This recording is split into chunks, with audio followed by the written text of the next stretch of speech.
Hi, I'm Jane. I'm the DOC site lead for Living Water, which is a partnership between DOC and Fonterra. We're here today with Cawthron. We've been doing fish surveys on the Waituna Creek. We've done before surveys, before we put in some of our structures, our rehabilitation of the creek.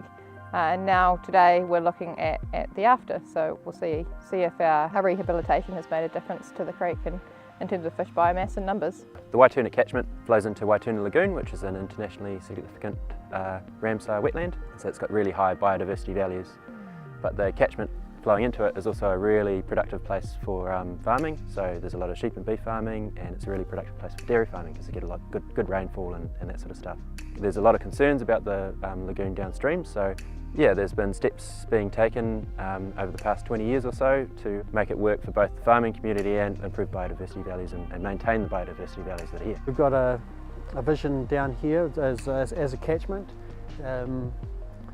Mana ora, mana kiuta, mana kitai, mana Waituna, which is that the well-being and the life force of the lagoon and the catchment and the people that live within the catchment, the farming and tangata whenua and the recreational users have got a really great place to come.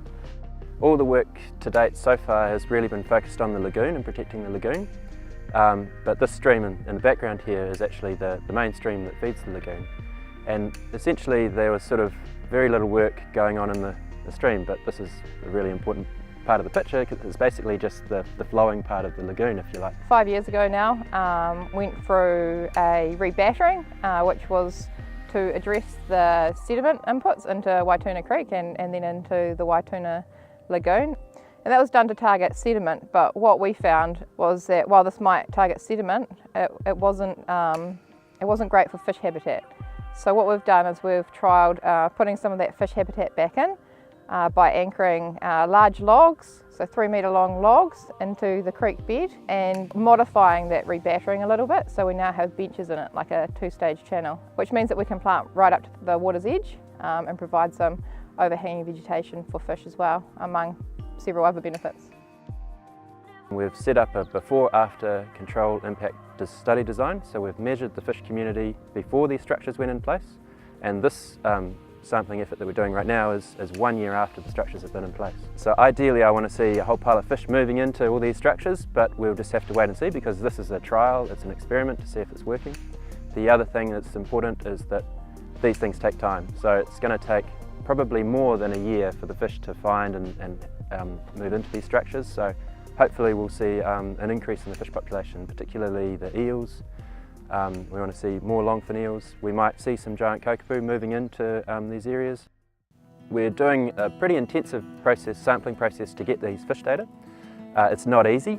It takes a lot of person power, and so basically we're electric fishing the reach. So what we do is we net off the treatment reach that we've got, and we put a stop net in place at the top of the reach and in the bottom, and we've got a 40-metre long reach, and then we're doing full quantitative electric fishing. So basically we fish with two electric fishing machines. We fish systematically down the reach in a sort of grid pattern, and we try and capture as many fish as we can, and we keep fishing that reach until we're pretty sure that we've got a depleting number of fish so that we can estimate the total fish population in that reach. And then we're weighing and measuring every single fish. So we're getting about 2,000 fish from a 40-metre reach. Most of them are these tiny little bullies, common bullies, giant bullies, and there's a few redfin bullies as well. And what we can use that data for is we can convert those data into density of fish species per square metre and biomass per square metre. And those are the metrics that we're using to assess the performance of this project. What I guess we're really looking for in terms of the outcome is to see fish species flourishing in these reaches of the Waituna Creek. One of the outcomes of this project is hopefully to show that you can actually increase environmental outcomes within farmed streams. And this entire catchment is farmed, so if we can show that we can take steps to improve the ecosystem, and in particular the fish communities which people really care about down here, will be a really positive result. Because for us, for iwi anyhow, we know that if the land's healthy and the water's healthy, then the people will be healthy. So there's that balance, and that's what everyone's striving for in this catchment.